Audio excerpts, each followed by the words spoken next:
Hello Huskies and welcome back to another Destiny video. We're still in the process of getting our channel up and running, so I'm still working on a permanent intro.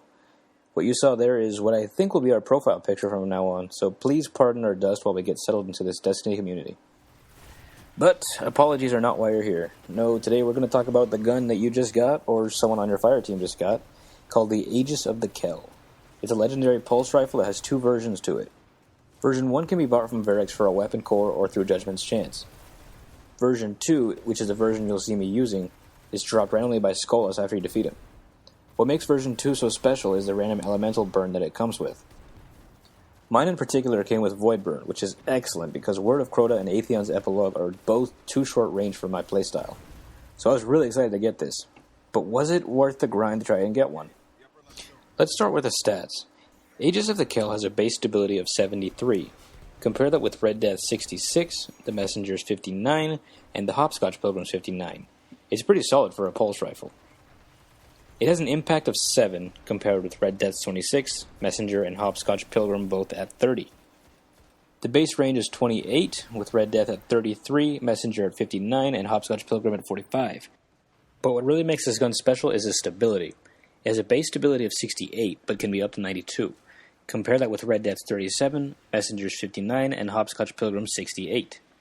Its reload speed is also among the fastest in the game, and can be completely maxed out if that's your playstyle. This one sits at 78.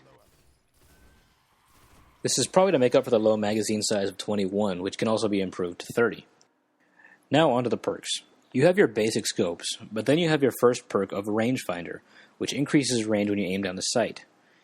Your second perk tree comes with Extended Mags, which adds 3 bursts to your clip, Fitted Stock, which improves your stability, and Flared Maxwell, which will max out your reload speed stat. The last perk will be a Random Fallen Burn. I wasn't as unlucky as most of the reviewers that I saw, but it's still kind of bad. Mine came with Demotion, which has a chance to stun fallen captains, which is probably good because with an impact of 7, it's not going to stun anything else. Let's take a look at how it does in PvE. Ignore the fact that this is a void weapon for now, because there's only a chance it could spawn like this. This weapon does 413 damage per headshot, which, let's face it, this gun is so accurate you should be hitting headshots every time. But the damage is kind of negligible. Have you ever heard somebody say, "Boy, I sure do wish this gun had shank burn"? Well, you will with this gun, and you can't even kill a shank with 1 burst. And with 7 bursts in a clip, do you really want to be wasting 2 bursts on a shank?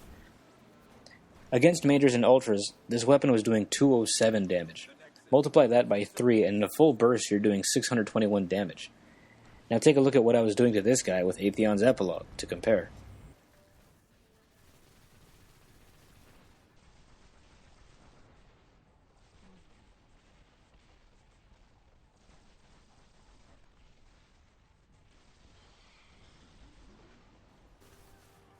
That was Atheon's Epilogue doing 94 damage per shot with a clip size of 70.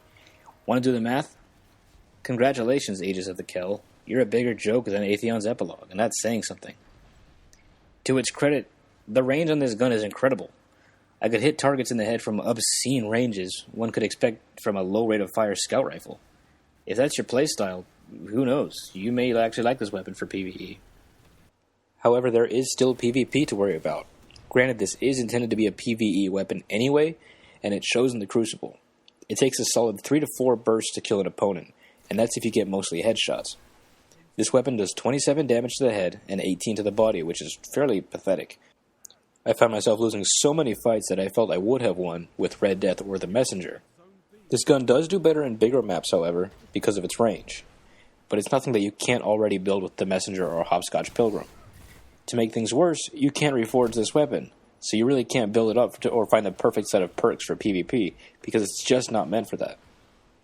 So, is Aegis of the Kell worth grinding for? I give it a resounding no. It's probably not even worth a weapon core when Varix starts to sell it.